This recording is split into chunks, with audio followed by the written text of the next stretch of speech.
very good morning to everyone this lovely sunny day at London Tech Week. I'm very sorry for those who are standing. I wish I have gotten a bigger room. It was the same situation yesterday as well. We wanted to make a statement this time. I'm from the Singapore EDB, which is an entity that helps companies to do more in Singapore and Southeast Asia. You can see 12 panels on your right side. These are artists from the UK and Singapore, and they have provided their NFT art here. Every single sale will go to charities in the UK and Singapore, and they'll be helping these disadvantaged artists as well. So if you want to take a look and interested, please take a look at this after the event itself while you're networking with the panelists. We hope that this will help as many artists in our communities to, finally get through and make a mark for themselves. And I think the message we want to leave out today is really for tech for good, showing that, there are lots of emerging technologies out there, but if we don't find a use case for it, it's going to be very tricky to demonstrate their usefulness to society. And I think this topic is particularly interesting, and that's why we have so many people in the room today. If you have some time as well, stay on, and anyone with the SG badge will be able to give you some context and questions and answers and all that regarding the opportunities in our part of the world. As you can see, Singapore and Southeast Asia has a population of about 650 million people, and I think it's going to be the, if I'm not mistaken, the fourth largest economy in the next 10 years. So for a lot of companies who are not really in that part of the world, it might be interesting to see whether you could find your first customer, your first investor, or your first co-innovation partner over there. Without further ado, I want to welcome our panelists on board. We have, of course, from Choi, who is from the EDB Singapore, our head of Europe. We also have Jeff Ogreff, who is from Checkout.com, and we also, who's here to speak with us. And of course, Mr. Charles, of course, who is here from Blockchain. Can I invite you on stage as well, please? Thank you. Great. Please. As you can see, the interest is very high, so we're beginning sometime after the panel as well for Q&A, so please stick around. Over to you, Choi. Thank you, Jillian. Well, good morning, everyone. It's great to see everyone at 9 a.m. on a Tuesday. I think I credit that to my panelists who obviously, draw a lot of attention, especially in times like this. We know the market, it is what it is, and, as Jillian has mentioned, the benefit is that, all the art pieces there are going for a discount with ETH at that value, so you might want to take a look at it. No, I think the topic today, the future of crypto, it's very timely to address it at this point, right? Like I said, with the macro economic conditions like that, the market like that. Personally, I always think, markets like these, assets as they go through some of these hype cycles, the bulls and the bears. In the bull run, it's probably less good than people think it is, and of course, in the bear run, it's not as bad as it is. That's my personal opinion, and I think really want to use this panel to cut through the noise and get to really the reality of things. I think this period is also great, I think, for reflection in this space, in this industry, for people like us, like myself, to educate ourselves, for builders to build, and to get out stronger on the other side. So without further ado, I just want to introduce Jess, who's also head of crypto from Checkout.com, and of course Charles, the Chief Strategy Officer and Head of Markets from Blockchain.com. So if I may, maybe just a few words to describe, to introduce yourself and to describe your role and your respective companies. Jess. Sure. Hi, everybody. It's amazing to see how many people are here at 9 o'clock this morning. And I think testament to the fact that, as you say, crypto is evolving. Today might not be the best day from the markets, but there's a real feeling that this is something that's still got a lot of excitement and a lot of scope to grow. I'm Jess Holgrave. I am head of crypto strategy and go-to-market at Checkout.com. We're a global PSP. We started in the non-crypto world, and we process payments for the likes of Netflix, Sony, and Siemens, but also have the privilege to process payments on the fiat side for many of the world's leading crypto exchanges, marketplaces, NFT platforms. And I sort of started my personal journey in crypto in 2014, 2015, started an NFT company way before NFTs were cool, spent most of my time explaining what an NFT was before I joined Checkout. And so it's great to be here today and looking forward to discussing it with you. Cool. Well, good to meet you, Jess. And I'm Charlie McGarrett. I'm the Chief Strategy Officer of Blockchain.com. Blockchain.com is one of the longest continuously operating businesses within crypto. So we've seen a lot of cycles, up and down, up and down. And we have a consumer business and an institutional business. Our consumer business, which is really how our firm started, was started with basically a search engine for the Bitcoin blockchain. And our Block Explorer is still, one of the most trafficked crypto sites on the internet globally. And then the sort of flagship product from our consumer platform is our private key wallet, which allows users to hold their own keys. And that scaled massively and accounts for roughly 1 out of every 3 transactions on the Bitcoin network today. Our institutional business, really we sort of made the decision to build it out, I would say, in 2018. I joined blockchain.com in 2018, late 2018, when I sold my company to blockchain.com. I had a little machine learning and electronic trading company. And my background was I was a trader at Goldman Sachs for 16 years, 2012 partner.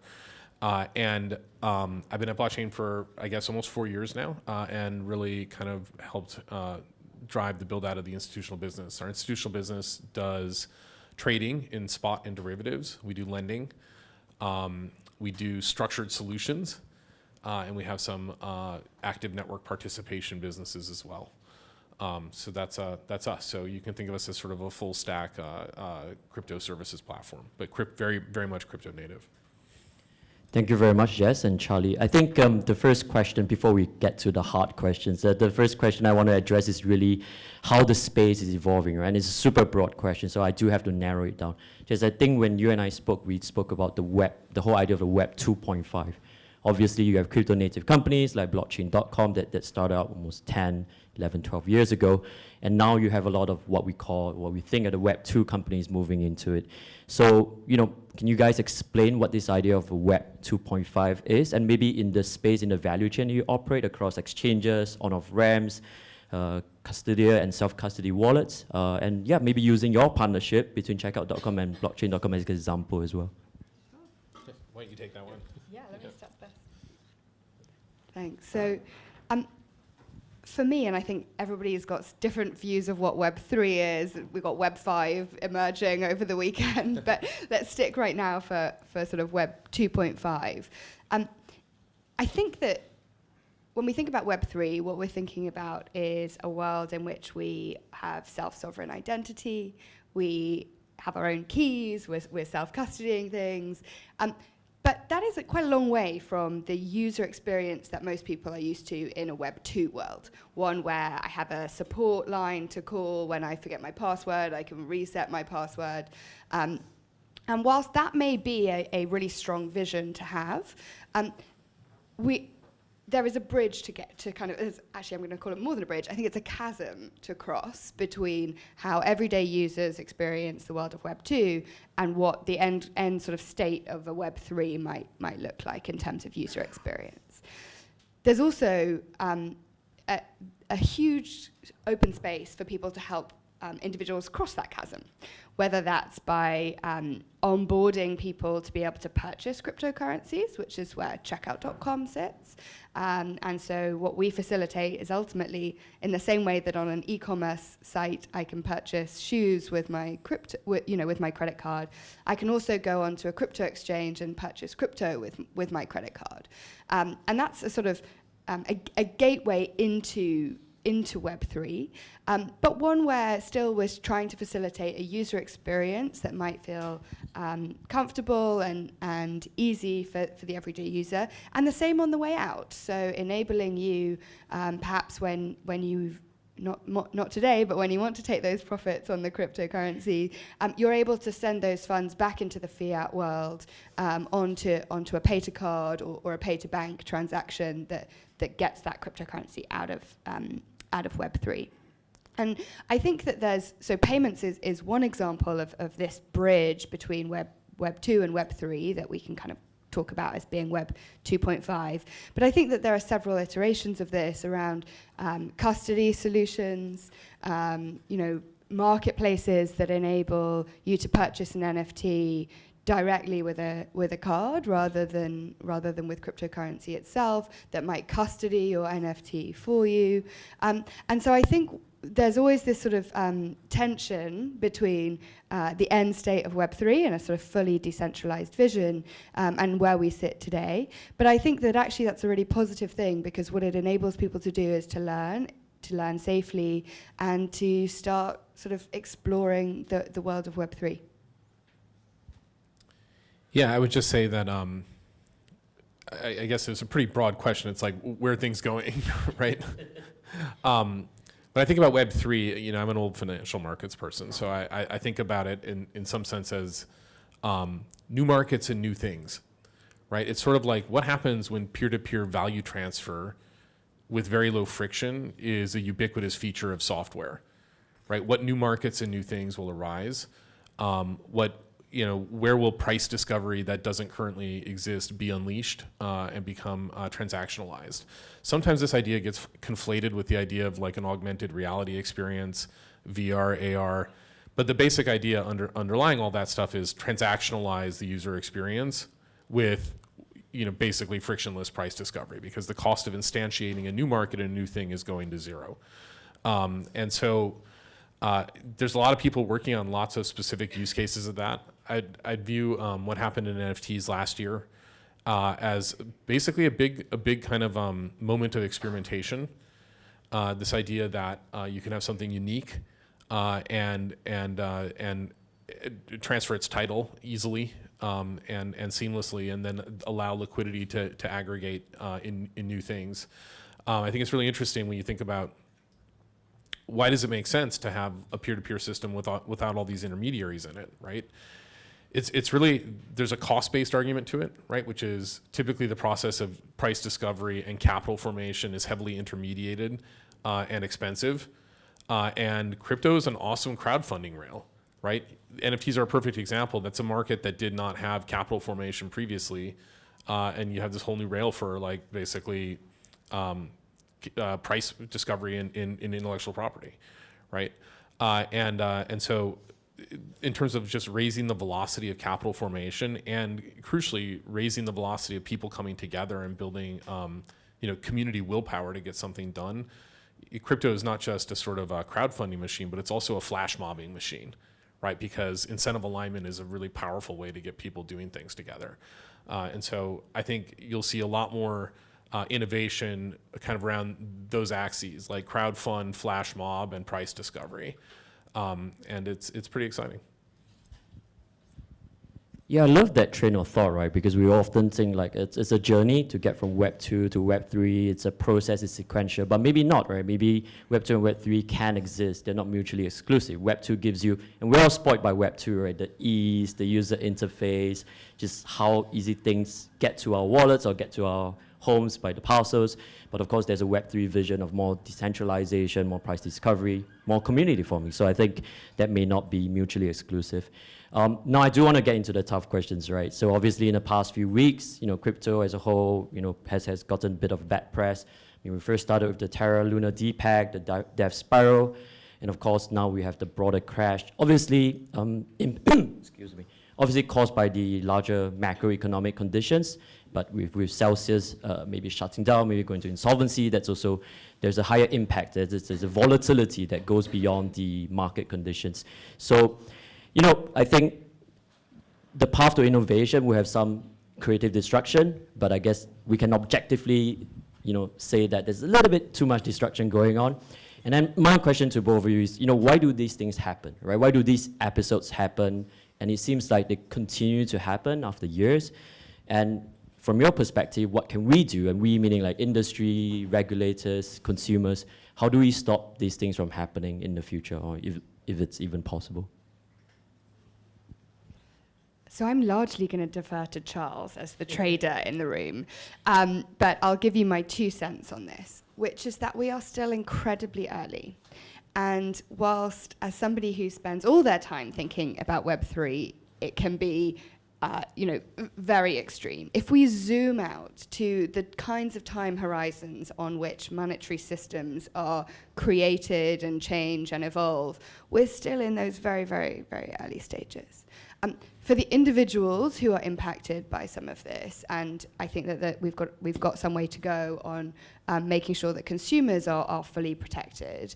But for the individuals, what we're experiencing can be very, very, very challenging. But for the ecosystem as a whole, you use the word, Troy, creative destruction. And I think that that's what this is. This is about experimenting. Things won't go right all the time. And we've seen this now several times in the crypto world. We'll see it again, I'm sure. But I think that each time what comes out of that is better companies, better, and I'm not going to use the word companies, better kind of communities, better formations, new innovation and ideas. And so, whilst I think this can be a very difficult time for people, I think over the long run, and as we sort of expand that time horizon that we should be thinking about these things, we are still in a phase where there is so much growth to come. But on the trades, I'll hand over to Charles. Sure. Well, a couple of points to make. I guess the first is use the word hype cycle, right? Maybe some of you have read some of the economic writings by Carlota Perez, but it talks about how when disruptive innovation occurs, there are these huge cycles of hype, excess investment, disillusionment, cleaning out the excess, and then a reversion. And you can see that pretty clearly in the Bitcoin price chart, which is basically exponential up and to the right, with the periodic 85% drawdown. And that's the extremity of the cycle, I think, is a function of the fact that fundamentally crypto is an organic, consumer-led retail phenomena, and it's unregulated. And so because it's evolved basically on its own, kind of orthogonally to the traditional system, the need for instantaneous price discovery in the context of markets that are taking some degree of leverage and stopping out hot in real time, is extreme for sure. And then the sentiment to the upside when it's kicked off and the momentum is strong is also extreme. As the market grows from a market structure perspective and has more institutional professionals in it, more people trying to extract value by doing things like trend following and so forth, that will over time mitigate the volatility. Also, as the regulatory framework gets backfilled and the bridge to traditional finance becomes more traversable, shall we say, the cost of capital between the crypto ecosystem, which is high, and the rest of the world, which is low, although a lot higher than it used to be from macro perspective, will equilibrate, and that will also tend to moderate the volatility. Now, that's kind of one thing. The second point I'd like to make is ultimately, for a lot of these systems, the core asset is the engagement of the community. If you look at Terra Luna, to take an example, right? It's basically a construct with multiple equilibria, right? One equilibrium is nobody believes it has any value and it's a zero. The other equilibrium is people use the UST stablecoin and have enough confidence in the system to basically make it transactable. Now, clearly, that second equilibrium was less stable than it trades at zero equilibrium. But I think even in anything where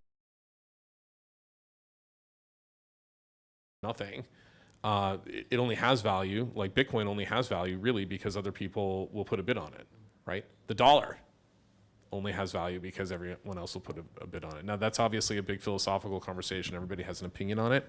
But the point is, when the market is in build and experiment mode, you shouldn't be surprised to see sometimes rather fast fluctuations between the multiple equilibria that are possible with the build out of a system.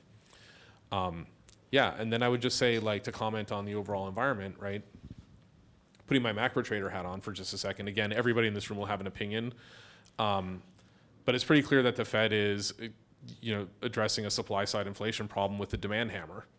Right, it's just like we're going to kill demand enough that it doesn't exceed supply, and if supply is constrained, I guess it just means we have to have a bigger recession/depression, right? The drawdown in financial markets over the last 6 months is basically the biggest ever. It's worse than 08. Equities were down more in 08, but bonds were not, right? And when you include the fact that bonds are down 15% this year and equities are down 20, from a cumulative financial asset value destruction perspective, it's as bad as anything anybody's ever seen. It's basically a full-on stagflation, right? Unsurprisingly, that has taken the cost of capital in every market, including crypto, way up, and it will force consolidation.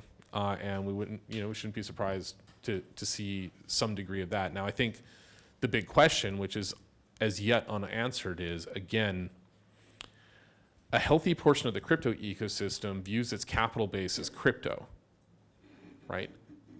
Again, I think I spend a lot of time on panels like this talking about the backward compatibility of crypto to Wall Street, but crypto is fundamentally a community-led organic system of people opting out of, or at least some portion of it is of opting out of the traditional system. That's where the genesis of it came from.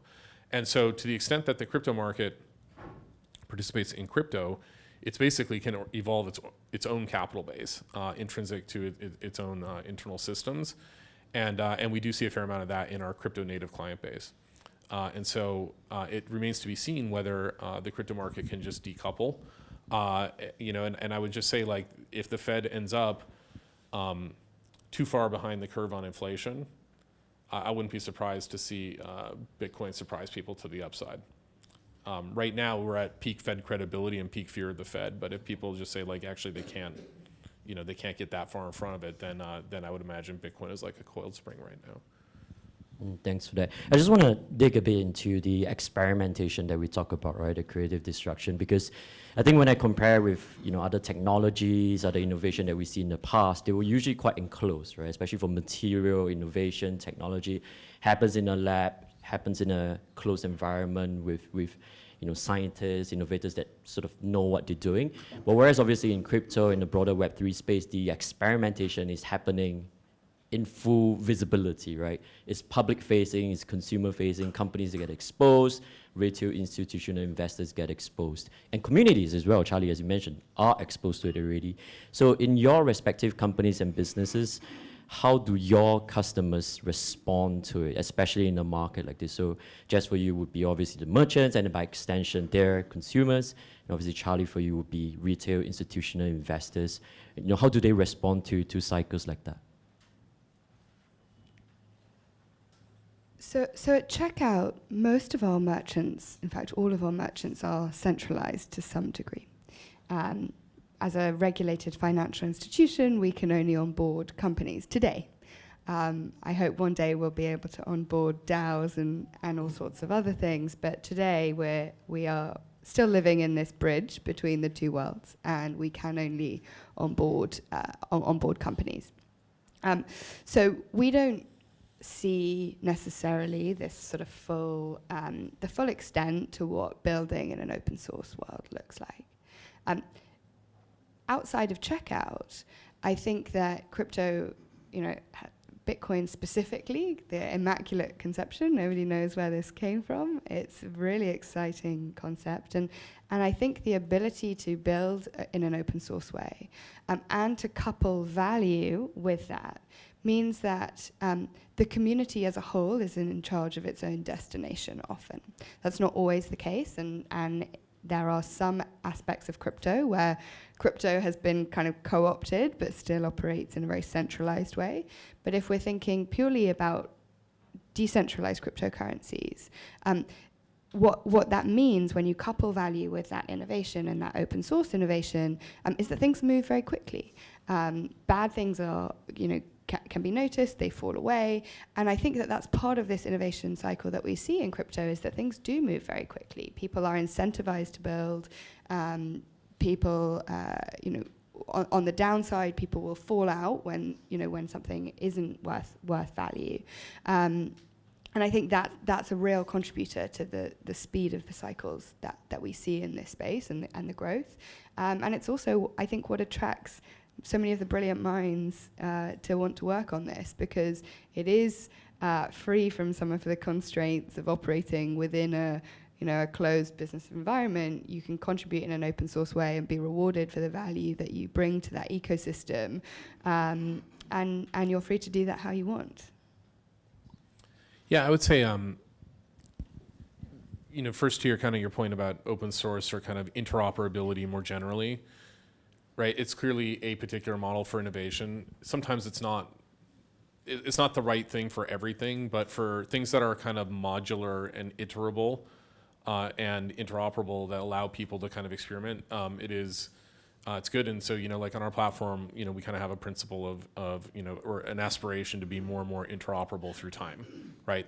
The basic idea being like, we've scaled the private key management endpoint for tens of millions of people on the internet, and the value proposition of that is how does it interact with everything else, right? So I think it's safe to say that you'll see us pushing on interoperability in our product stack and hopefully building good products for people, because we think that's important. In terms of the institutional business and just what we see in the community, I would say like open source is really great, but it's fiddly. Not everybody's a software engineer. Not everybody can get into GitHub and add value pushing code, right? So I think partially it comes down to a discussion of the segment of the user and how much they value that and how much they can engage with the innovation and really add value. I would say within our customer segments on the institutional side, clients, I guess we think of them as rather than just customers. It's really modulated by the innovator's dilemma, right? Like if there's a very complex analysis of, for lots of different crypto products, which is basically jurisdiction, client segment, and product type. It's like a cube, and within each cell of that, there's its own regulatory narrative and regulatory journey, both for us and for our clients. And obviously, if, for the really big financial institutions that have a lot to lose, navigating that is harder than if you're just a retail user, sitting offshore somewhere and you don't care what anybody thinks. And so it's a spectrum in terms of how, the velocity at which people are pacing, but obviously the slower velocity people bring more resource. That said, I would say we are pretty, I'd say in our interactions with the regulated financial institutions, I'm continuously surprised by how much they've thought about it and how little they've done. Right? It's like people have been in the big banks and stuff, and the big asset managers have been talking about crypto for 10 years, but nobody does anything. And that's really changed, I guess, in the last 2 years. It's really changed a lot, but it's still like, I would say 1% of the ultimate journey that's going to come in terms of changes in the market structure that we'll see.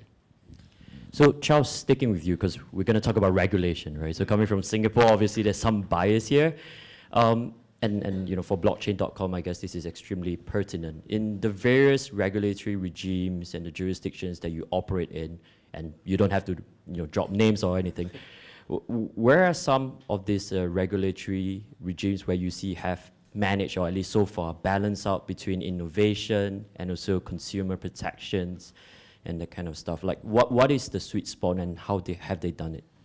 Yeah, I think it's that's a really good question, and I would say every jurisdiction that takes it seriously is attempting to navigate that pathway, on their own. I think part of the problem in certain places like the U.S. is there's multiple bodies that are fighting over jurisdiction. From the perspective of a big platform, like we're happy to build and we of course want to comply. It's just a question of clarity. So I think one of the things in the sweet spot is just articulating clarity. I would also say that when you think about financial regulation more generally, like I used to, I had a previous career in a big bank and sat on a lot of committees and dealt with regulators a lot and all that kind of thing. There's really kind of two dimensions to it if you think about it. Like call it type 1 and type 2. Type 1 malfeasance is bad stuff, like front running, intentionally lying, committing fraud, doing bad things, right? Stealing, basically, stealing and lying and cheating, right? Call that a type 1 problem. Like I think everybody, in their right mind would agree that type 1 is bad and should be punished, right? I think the question is not so much on how should it be punished or how it should be punished. It's more on what the protective architecture to prevent it should be. And in the traditional system, let's call it type 2, right? There's an enormous infrastructure of second and third lines of defense, surveillance, attestations, legal liability. There's this massive construct. And generally speaking, the culture of the Western financial system is to classify non-adherence to all that infrastructure, which is which is designed to prevent type 1 errors. That non-adherence is classified as equally bad, right? But the problem is all that so let's call that a type 2 violation, right? Type 2 violations and type 1 violations are equated kind of morally in the mind of Wall Street, but that's a function of the workflows as they've existed. Now, the technology portends a totally different architecture for the financial system, different intermediaries or less intermediaries at different places in the supply chain between savings and investment, and different workflows for capital formation and agglomeration of a marketplace and liquidity. And because of that, not all that type 2 infrastructure is appropriate, right? The 33 Act was written before computers were invented, much less the internet, much less cryptocurrency, right? And so I'd say that if I were going to architect a regulatory regime, I'd be really focused on a principles-based regime like the UK, sort of saying like type 1 bad behavior, everybody knows that it's immoral and therefore it should be punished when it comes to light, and we'll be really severe about that. And then focus on defrictionalizing the process, and then not equating, an earnest effort to do a good job, but it's hard for innovators to base and capital expensive in an environment where capital is getting more expensive to build all the infrastructure to basically square hole the round peg that is like organic consumer-led crypto. And so to me, it's a philosophical transformation that needs to occur in the minds of the regulatory body, which is more around post-trade surveillance and enforcement and transparency, and less around frictional process sort of pre-trade. Thanks a lot. And I do want to leave some time for questions from the floor. So I'm going to ask one last one, which is to Jess, right, about mass adoption. So assuming, what Charlie has mentioned comes true, and then consumers are more protected, so the regulatory regime that makes it more or less safe, of course, do your own research. And coming from a sort of a Web2 company that has made it really frictionless for a lot of merchants, consumers, and scaled globally around the world, what are some of the bottlenecks to mass adoption in the crypto world? And then obviously, conversely, what would be the boosters that can allow mass adoption to take off maybe after this crash and in the years ahead? So I think firstly we have to think about what mass adoption of crypto means. And that can mean many, many things. It can mean everybody having an NFT on their dining room wall, on a screen. But it could also mean, us all experiencing some of the benefits of blockchain technology in our everyday lives, perhaps even without knowing it. Worlds where our cars transact with each other to make sure that I get to the traffic light first. There's all these different use cases. Specifically, one of the things that we think about at Checkout a lot is crypto as a payment mechanism. We did a big survey at the beginning of this year of about 30,000 consumers and 3,000 merchants to hear about what they thought was going to change in terms of cryptocurrency being used for payments. And in that survey, a few things came to light. One of them was regulation and the challenges of navigating the regulatory environment as an institution, as a merchant that wants to accept payments, but also as a consumer, and the perceived risk and trust that you place in a merchant when you want to be able to pay with cryptocurrency. About 40% of CFOs said that was their primary reason for not being able to accept cryptocurrency today. So I think regulation is definitely one component of it. I think another is user experience, and we've touched on that a little bit. The challenges of having your own public-private key pair, managing seed phrases is something that is not that accessible to everybody. And so I think that there's a lot of innovation that is still can be unlocked there. I also think we're going through this interesting phase around how identity plays into a Web3 world. Some really great use cases there, but that's another area where that really kind of touches on the Web2 and pre-Web 2 world, the pre-internet world. What is our identity? Who confers identity and can attest to identity? And how do we think about that in the construct of a decentralized economy? And so I think that there's all these sort of building blocks that are falling into place that will unlock certainly wider adoption. But I think when we think about mass adoption, again, it can be a lot along many different avenues. And I think that what mass adoption really will mean is when we're starting to use this stuff without even knowing it. And starting to realize the benefits of blockchain, cryptocurrency, without having to think about the fact that I'm using blockchain and cryptocurrency, but I've just unlocked, a new way of accessing something, a new way of owning something that feels very seamless to me, and I'm benefiting from it. Yeah. More focus on what crypto does as opposed to all the piping about what crypto is. Yes. It's super nerdy and fiddly, right? And it's like, it's great, but what's really cool is the use cases. So, yeah. Absolutely. I feel like that's another panel. I do want to get into that. What are the different use cases you see? But we have sort of ran out of time. But I thought that was a great way to end at least this segment before the Q&A, because actually what you guys are saying is really we need to bring some of the Web 2 elements into crypto, into Web 3, regulation, user interface, using the technology that the technology has arrived when you don't realize the technology underneath it, right? Like today when we use email, we don't think about the protocols and the piping underneath. And I think we need to get there when it comes to crypto and Web3. But yeah, that's enough from me. I just want to hear from the floor as well. I mean, the floor is open. Very good. We see a hand there. Go for it.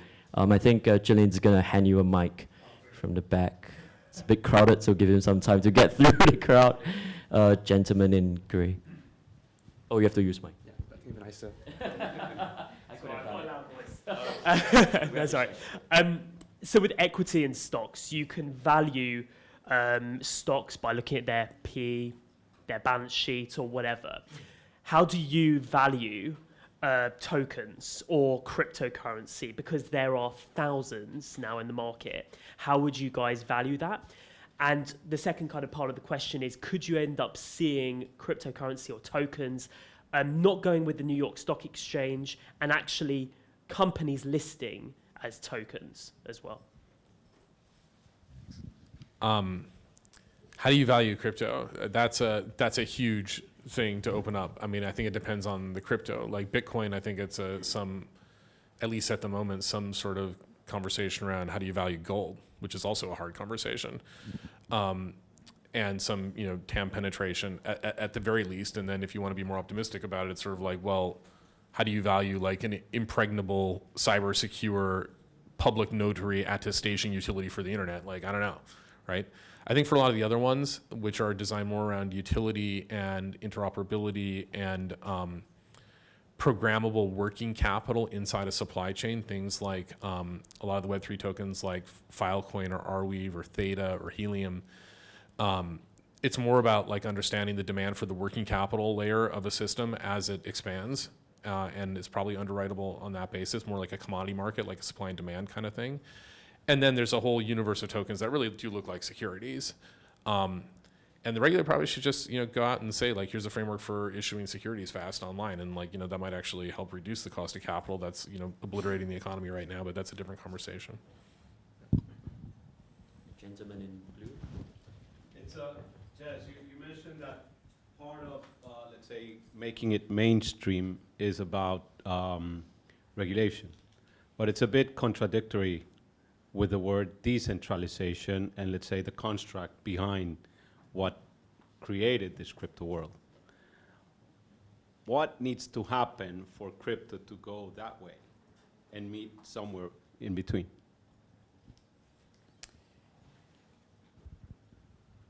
So if the question is what needs to happen for crypto to evade regulation and exist in parallel in a non-regulated environment that is fully decentralized, personally, I think that ship has sailed somewhat.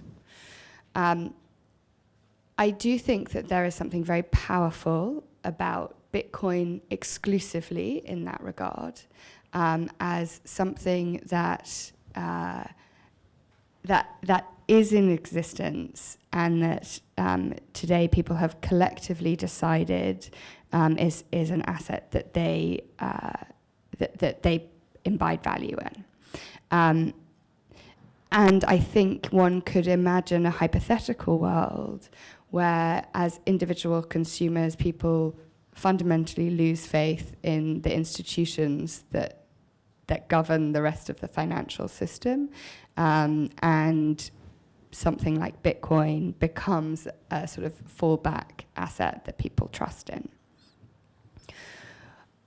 For that to happen, you also, though, have to assume that consumers and individuals are educated about this and think deeply about the institutions that govern them and about the way that the Bitcoin network specifically works. And I think that the reality is that most consumers, place a lot of faith in the institutions that govern them, not everywhere around the world, but certainly in a lot of places. And B, that for sort of mass adoption, what consumers want is some of the protection that they get from institutions that govern them. Part of the reason that I pay for my holiday on a credit card is because I know I can do a chargeback on my credit card if the holiday doesn't materialize and the airline goes bust. And so consumers make these trade-offs in their minds about which institutions to place value in. And I think that in the context of most consumers in most jurisdictions around the world today, the individual protections afforded to them by some of the institutions and regulatory environments that we see probably outweigh the desire to have something fully decentralized. Now, consumers may choose to hedge that and allocate capital in a way that they can sort of benefit across both. And certainly that's not the case in all jurisdictions, and people may choose to go more one way than the other. But my gut feeling is that most consumers still prefer to sort of have some of these protections that we see today.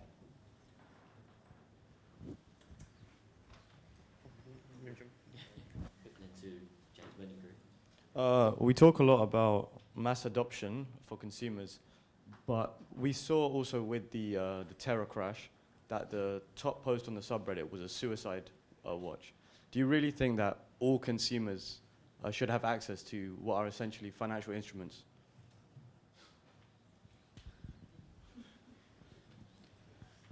I can take that one. Yeah, it's a good question. I think that standards of disclosure and suitability evolve for a reason, right? Historically, I think there's a lot of open question mark around how free people should be and how much, I guess, warning they should have. And I think, it's a trade-off between basically security and freedom, and that's a dialogue that's definitely above my pay grade, right? So that's every society has to navigate that, and it's not that easy. I would just say that it's undoubtedly the case that a big portion of the excitement in crypto over the last decade has been sort of like this high octane sort of consumer gambling experience where net things have gone up. So it's like, yes, it's dangerous, but the odds have been stacked in favor of the consumer because the assets have gone up and people have made a lot of money, right? That's true. I don't necessarily think that's crypto's highest calling. Like, crypto's highest calling is basically defrictionalizing transactions, capital formation, and price discovery, and allowing people to coordinate activity better, more thoughtfully, cheaper, and safer on the internet. The guidelines around how much volatility it's appropriate for people to have access to is an open thing, but I'd like the community, to decide that. And I do think it's partially on the developers to be responsible in how they think about that.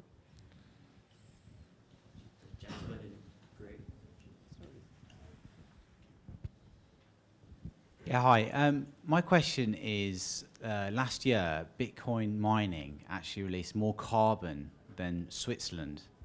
And so my question is, how do we make Bitcoin a little bit more sustainable? Is there something we can do to the code, or is that fixed in? Because obviously Ethereum just moved to proof of stake, right? So they've become 99% more efficient. Is there any possibility that Bitcoin can do that, or is that absolutely impossible because of the way the code is set up? I'm going to take this one. We do a fair amount with Bitcoin miners.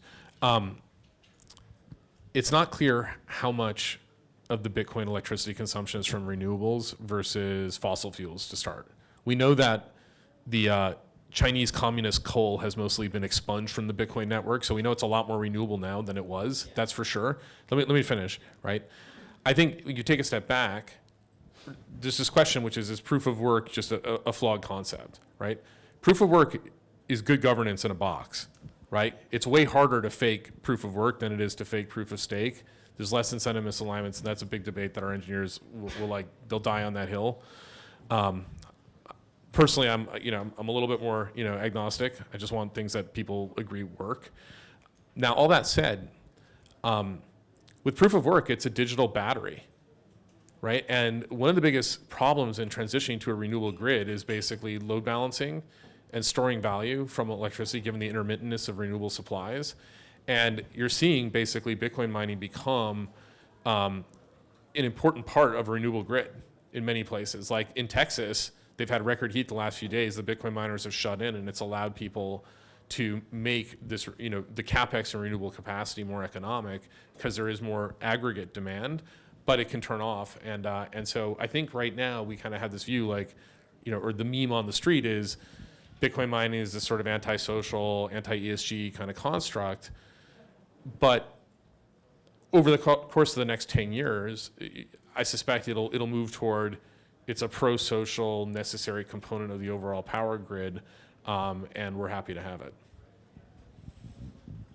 I think question in the back, and then we'll move over. I feel like I've seen your hand a few times now, and maybe we'll take that as the last.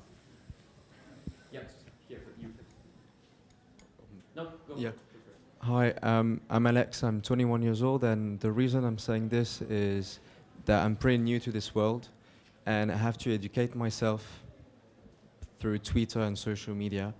And the thing is, if you want to make crypto the future of our world economy, how do you intend to educate the population on crypto?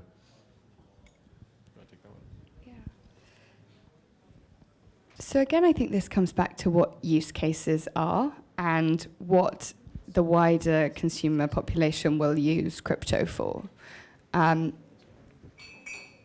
Maybe this is the wrong crowd, but I would be amazed if when you ask the general population how a TCP/IP protocol or how the internet works, they were able to tell you. And so I don't think that this is about how cryptocurrency works as being what is important to educate consumers about in order to drive mass adoption. Certainly we need to educate a decent chunk of them because hopefully they're going to be the people building it. And that's why software engineers play such a crucial role in the development of this. But you have to kind of separate the people who are going to be building these things. It's not just engineers, it's economists, it's artists and creators, and the people who are going to use the everyday use case. And what we need to educate the people who are just going to be using cryptocurrency or blockchain about is how to use it safely. It's how to think about risk appropriately, particularly when you're talking about crypto as a use case for something that is tradable and as a financial asset. And it's about how to think about their own identity and their data as part of their online activity. None of that differs particularly in cryptocurrency than in the rest of the world, but I think that there are heightened risks, there is heightened misunderstanding today, and the financialization of the technology creates risk for consumers, and that's what we need to educate people about, rather than about what cryptocurrency necessarily is and how the technology behind it works. And I think that as we see new use cases come about that we're not even thinking about yet, that will require its own education too. I think that you mentioned social media. It's a great resource. It's also something that can be misused and that can be really challenging. And so I think that this is a space where there are some really great thinkers, really real experts in, and would encourage people to sort of think critically about what they're reading online. as they are educating themselves and to make sure that they're thinking about a wide range of resources as they go through that journey. And analogies with past technologies useful, right? Like you said, you know, there's a group of us that need to know how to build a car and build it safely, but actually the rest of us just need to know how to drive a car safely. So I love that. Maybe we can take one last question there, and then we'll wrap it up. And obviously you can hang around and have conversations with us or with our esteemed panelists as well. Please. Thank you. I wonder if crypto would be a solution for countries that are struggling economically because they are dependent on foreign currencies like the US dollars. They are not productive enough internally. And also, so they start printing their local money, and we see inflation, and it's like a vicious circle for them. Do you see crypto there coming as a solution, and would that be a breakthrough to have some small economies like that adopting massively crypto for necessity? Yes, I do think it's a possible solution. The market needs to decide in each place. There's been some somewhat challenged examples of this, like El Salvador trying to go to hyper-Bitcoinize, and it's kind of not worked. I don't think the UX is there. But interestingly, you know, we have a pretty big LATAM business, and in our consumer business, in various emerging markets where there's a lot of inflation, we don't have to educate the consumer on why Bitcoin. Right, the actual penetration is actually greater on a percentage basis than it is in the States, right? People understand why. But it's still early, and you know, only time will tell. I think the key thing is people should have a choice, right? To the extent that we can give people a choice, then they can make the decision that they think is right for them and their families, and protect themselves. Sorry, so I think we've run out of time. So at this point, I just want to wrap up the panel. Thank you very much, Jess, Charlie, and feel free to hang out with our panelists and then, you know, with the rest of us with the SG batch here. Thank you very much for coming on a Tuesday morning. Appreciate it.